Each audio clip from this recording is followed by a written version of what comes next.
Welcome to part 3 of the course Comfort and Health in Buildings. In this last presentation, we are addressing the fourth component of IEQ, which is thermal quality, also called thermal comfort. There are 6 parameters determining thermal quality: air temperature, surface temperature of the surrounding walls, relative humidity, air velocity and turbulence, and finally metabolic activity and clothing. These parameters can be controlled by the HVAC system, but also by building design and by the occupant himself through clothing and activity. These 6 parameters relate closely to the thermal energy balance of the human body for body temperature control, as we will see later. The activity level, expressed in terms of metabolic rate, is the heat production by human body and is expressed in MET. 1 MET is 58.1 watt per square meter body area. The body area of an average adult human is 1.8 square meter. The heat production varies between 1 and 9 MET depending on the physical activity level. For a person doing office work, the heat production is around 120 watt per person. As for clothing, the important parameters is the thermal resistance, which is expressed in kilo and varies from 0 to 4 kilo. 1 kilo is 0.155 square meter Kelvin per watt and corresponds to Western male office clothing.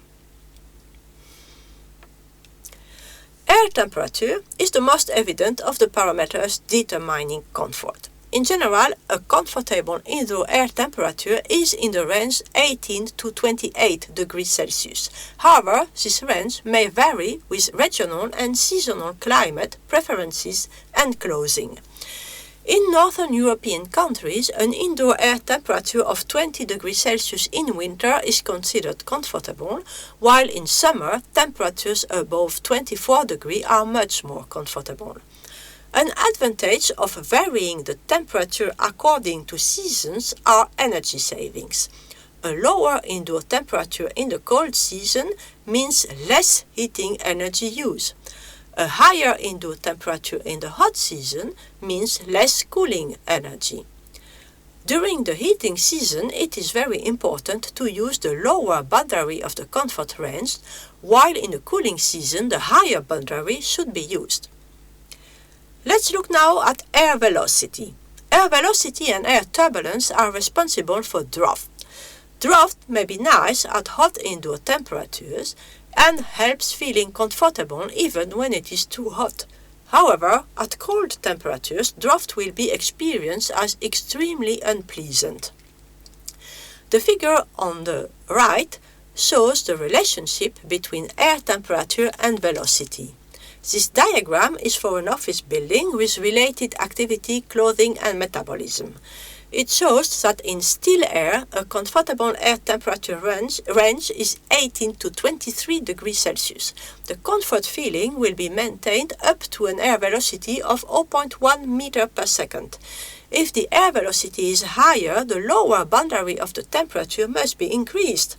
The diagram also shows that at high indoor temperatures, 26 degrees for instance, thermal comfort can only be achieved if the air velocity is increased to 0.5 meter per second. Let's continue with the 5th parameter of thermal comfort, humidity. In general, air also contains water vapor. There is, however, a maximum to its possible water vapor content. This maximum moisture content varies with temperature. The blue line on the picture shows the maximum quantity of water that can be contained by air at a certain temperature. The higher the temperature, the more water it can contain. The blue line is said to be the saturation line. Above the line, the water is in vapor form in the air. Below the line, it is liquid. And therefore, if air is cooled below the saturation temperature, condensation occurs, like you see on the picture below, where warm air is cooled down when flowing along a cold window. You see the absolute humidity of air on the x-axis. However, Humans are not receptive to this absolute humidity, but are receptive to the relative humidity. The relative humidity expresses how far air is from the saturation line, as you see on the figure. The lines of constant relative humidity expressed in percentage are parallel to the saturation line. The picture on the right shows the range of good thermal comfort as function of the air temperature and relative humidity. In general, the comfortable humidity range is between 30 and 70%. Above 70%, the air is too close to saturation and cannot easily absorb the humidity emitted by the human body by sweating and breathing. At warm temperatures and high humidity, people will feel too warm as sweating is hindered. Low humidity levels are much less problematic. If there is no ventilation or air treatment, the humidity in an occupied building will always be higher than outdoor because people generate always a lot of humidity. That is one of the reasons why a large amount of ventilation air is needed in buildings. Humidification and even more dehumidification cost energy, so when designing humidification, we'll choose the lower limit. On the contrary, when designing dehumidification, we'll choose the higher boundary.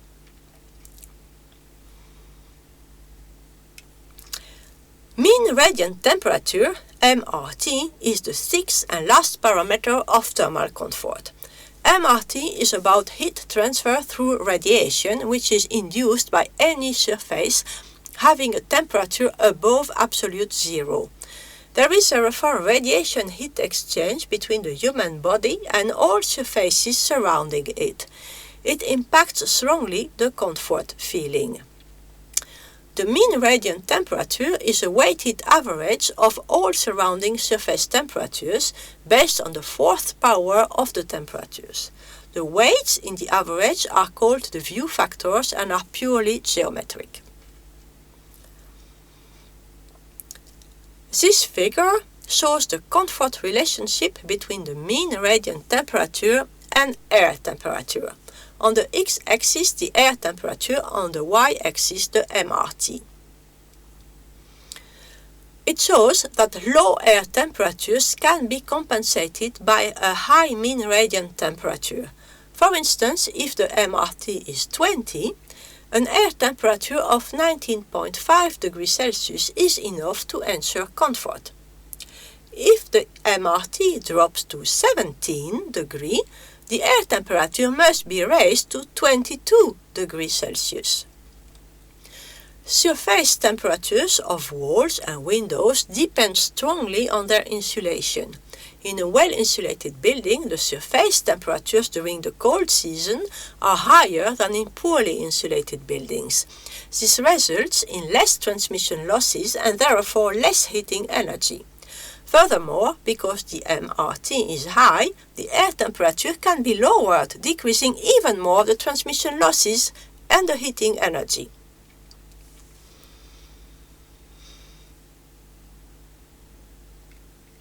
Just like we can make an energy balance on a building, we can make an energy balance on the body. If there is a positive unbalance, too much heat is accumulated and the body must be cooled down using either conscious actions like putting clothing off or searching for shadow, or unconscious actions like sweating and vasodilatation. If there is a negative unbalance, too less heat is delivered or kept into the body. To counteract that, either conscious actions like putting clothing on or looking for a heat source are needed, or unconscious actions like vasoconstriction, shivering, and brown fat thermogenesis. In Fowler's model, body temperature must be maintained at 37 degrees Celsius while the skin is at 34 degrees. All 6 parameters we have studied before play a role in the thermal balance. There is internal heat production through the metabolism, Cm, in the middle of the circle. Below right, there is convection and radiation heat transfer from the body to the clothing and from clothing to the environment. The convective part C relates to air temperature and clothing resistance, while the radiation part R relates to the surface temperatures and the mean radiant temperature.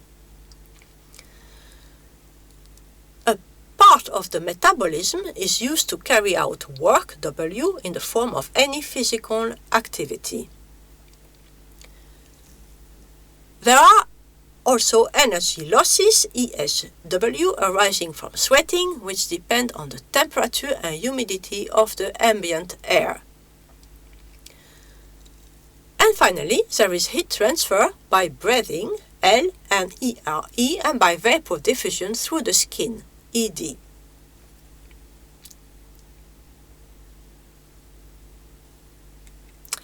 By means of experiments with large samples of people, Fanger related the thermal sensation of people to the unbalance in the energy balance model of last slide. He reported it on a scale from -3 to +3, going from feeling cold to feeling hot. He asked people about their thermal sensation with different air velocity, air temperature, MRT and humidity, and for different clothing and activities. The calculated thermal unbalance, TS, transformed to the scale from -3 to +3, is called the PMV, the predicted mean vote. The PMV therefore predicts the average thermal sensation of large groups of people based on Fanger's comfort model. In other words, it predicts how most people would feel depending on the values of the 6 comfort parameters. However, the neutral sensation, 0, does not mean that people feel thermally satisfied. It may be that people feeling neutral would like to feel colder or warmer. It is also possible that people report a cold sensation like -3 and like this sensation at that moment. For instance, when you come back home from jogging, you probably feel warm or hot, +3 on the scale, and you have no problem with that. Fanger therefore asked people to also report if they were satisfied with the thermal environment and plotted the percentage of people dissatisfied against the predicted mean vote and obtained this curve, predicting the percentage of people dissatisfied by the thermal environment, which is what we call the PPD, the predicted percentage of people dissatisfied. This holds only for large groups of people, not for individuals. It is statistics. Let's look now more in details at the figure. It shows that even at neutral conditions, 0 on the PMV scale, 5% of people will be dissatisfied. This means that it is quite impossible to design a building in which all people are satisfied with their thermal environment, unless they all have separate rooms and possibility to control the environment, of course. At warm and cold conditions, PMV +2 and -2, 80% of people are dissatisfied, meaning that still 20% love it. Fanger's model is very powerful, but it does not account for the fact that people undertake action when they feel or expect to feel uncomfortable. For instance, they change clothing or activity. Therefore, instead of looking at 6 comfort parameters, the adaptive model replaces them by 1 parameter, the operative temperature, simplifying greatly the problem. The operative temperature is defined as the weighted average of the air temperature and the mean radiant temperature, MRT. Variables like clothing and activity are kind of caused by outdoor temperature. People typically use meteorological information about expected daily temperatures, wind and rain to decide what to wear on a specific day. So, the figure shows the comfortable operative temperature on the y-axis against the monthly outdoor temperature on the x-axis.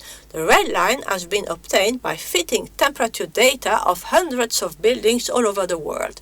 It is therefore a global average, more or less valid worldwide.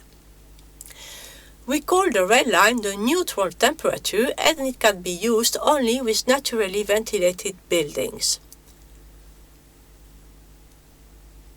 Using numerous field studies, it has been possible to relate the operative comfort temperature to PMV and PPD. It is usual to show in diagrams the 80% and 90% thermal acceptability corresponding to 20 and 10% of people dissatisfied. The red line, the neutral temperature, corresponds to a PMV of 0. The gray range corresponds to 10% dissatisfied people, and the blue range corresponds to 20% dissatisfied people. Let's take an example. If the mean monthly outdoor temperature is 10 degrees, the neutral temperature is almost 21 degrees Celsius, and a temperature range between 17.8 and 24.2 would be accepted by 80% of people. This brings us to the end of the essentials of the course Health and Comfort in Buildings. I hope it has given you a basic understanding of the subject. Much more information can be found in the complete course. Thank you for your attention. Goodbye.